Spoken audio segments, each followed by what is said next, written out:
Sumusuporta ako sa mga hakbang para itaguyod ang kapayapaan sa bansa because the fight against terrorists is deeply personal to me as it is deeply personal to the families of countless Filipinos whose lives were forever upended because of the madness of terrorists.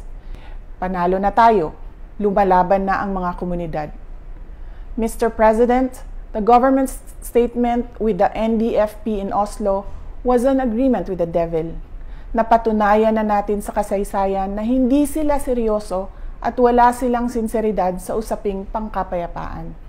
Gagamitin nila itong peace negotiation sa pagtraidor sa pamahalaan at paglinlang sa taong bayan. We appeal to your power to review these proclamations and agreements. Apo BBM, sana po ay isalang-alang natin ang ating mga komunidad na naging pugad ng mga terorista sa mahabang panahon na ngayon ay lumalaban na at tumutulong sa pamahalaan. Hiling namin na kami ay mapakinggan. Syukran.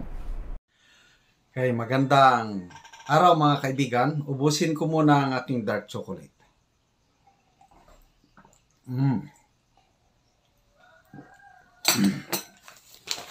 So, dito lang po kayo mag-order sa napakasarap, napakasustansyang dark chocolate na ito. Mga kapwa ko senior citizens, kailangan natin ito. Okay, yung napakinggan natin na part of a video message ni BP Sara na kahapon pa yan, viral na yan sa social media. Napakalaman yung sinabi niya at dito tayo mag-focus sa yung joint statement na pinirmahan ng Philippine government at ang National Democratic Front sa Oslo, Norway noong November 23 is an agreement with the devil. Nako, sampal sa mukha yun. Ano ba? Sabi niya, Mr. President, nakipagkutsaba ka na sa demonyo. Although very respectful ang ating BP Sara. She just speaks from the heart. Ganun lang. Kaya nananawagan ang Vice Pangulo na i-review yung statement na yon. Nananawagan ang Vice Pangulo na pakinggan naman ang hinaing ng taong bayan. Kasi ang daming nagre-react tungkol dyan eh. Alam nyo, kung makausap nyo lang mga sundalo ngayon, nako,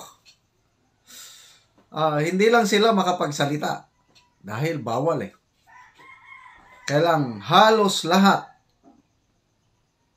especially yung ground forces, Philippine Army, Philippine Marines, yung nasa ground, yung direct na for the past 54 years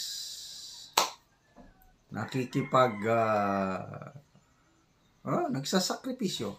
Ang iba pumanaw na, ang iba natamaan, naputulan ng paa, kamay. Ako, maswerte lang ako, pasalamat ako sa Diyos na buo pa rin ako after 34 years of fighting with this communist. Kaya lang, grabing hinanakit ng ating mga sundalo sa ginawang ito ng Pangulo.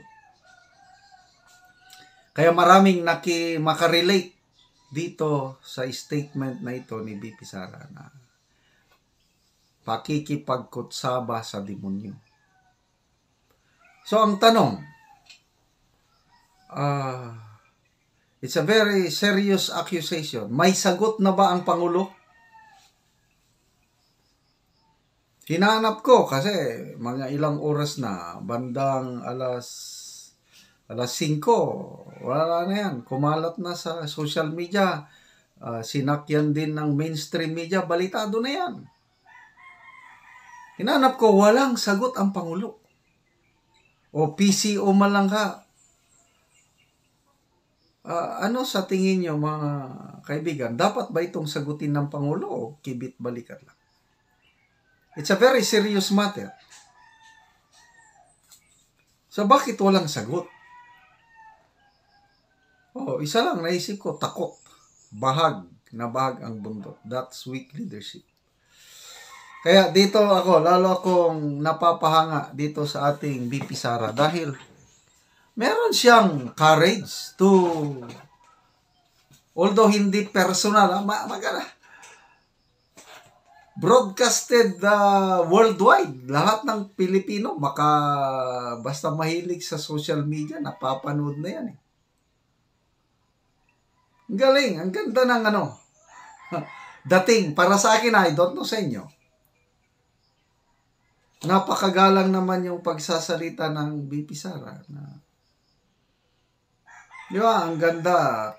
Karanasan muna niya ang binanggit niya as city mayor ng Davao for so long years. Na-experience niya talaga ang labanan ng sundalo at NPA sa kanyang lugar. Kaya, personal ang laban, sabi niya eh.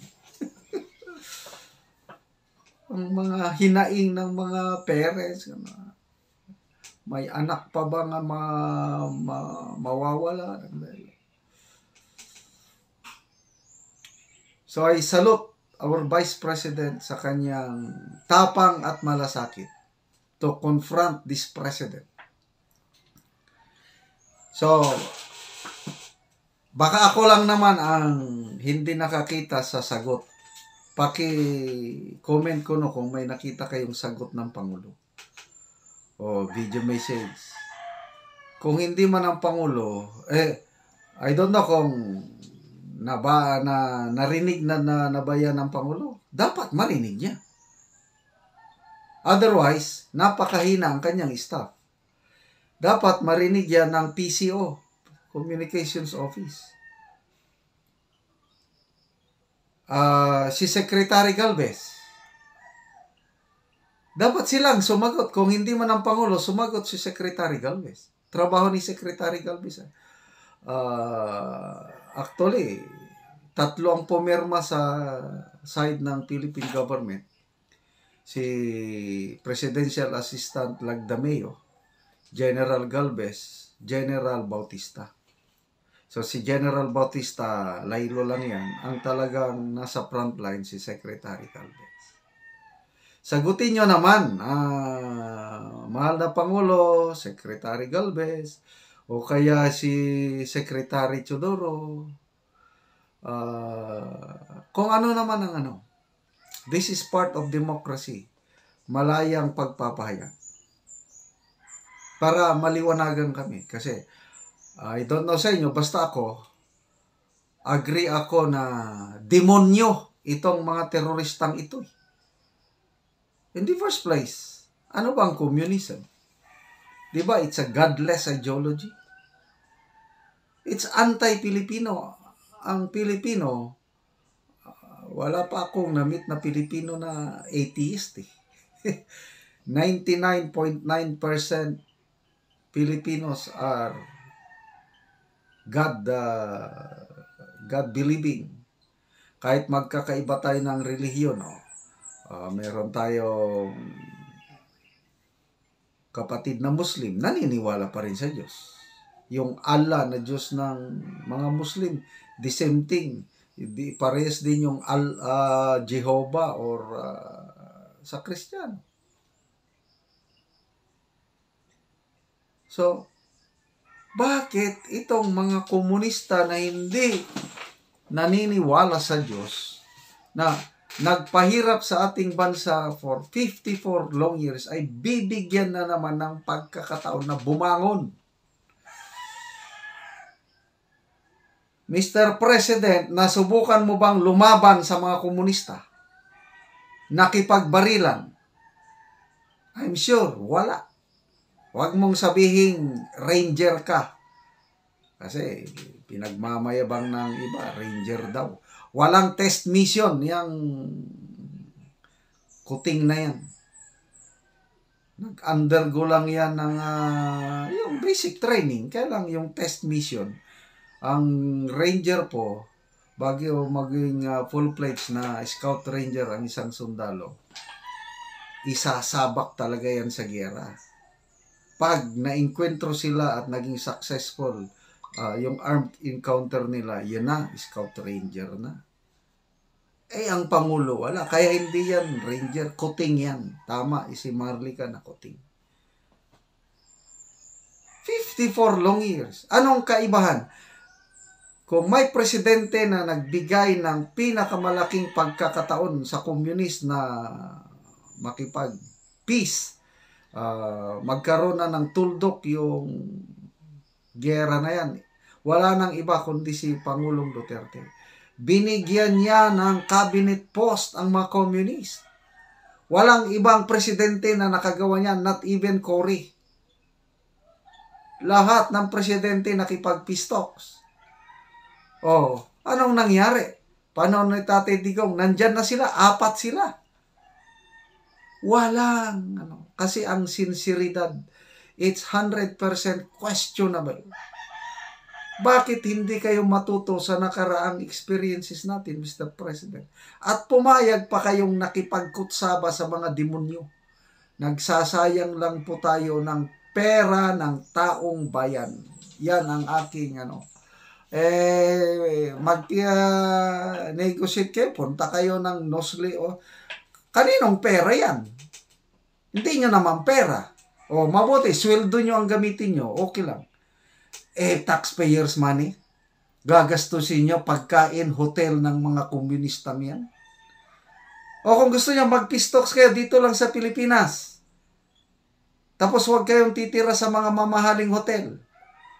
Huwag kayong kakain na masarap, okay lang. Kaya lang, yan na naman, millions na naman ang budget niyan. Billions pa kaya, ilang taon. PRRD, halos 2 years, walang nangyari. Tapos, uulitin nyo na naman. Sige. Yun na, you are sleeping with the enemy. Kaya, sagutin nyo naman, Mr. President. Huwag niyong ipakita na nabahag ng inyong buntot. Naghihintay kami sa inyong sagot.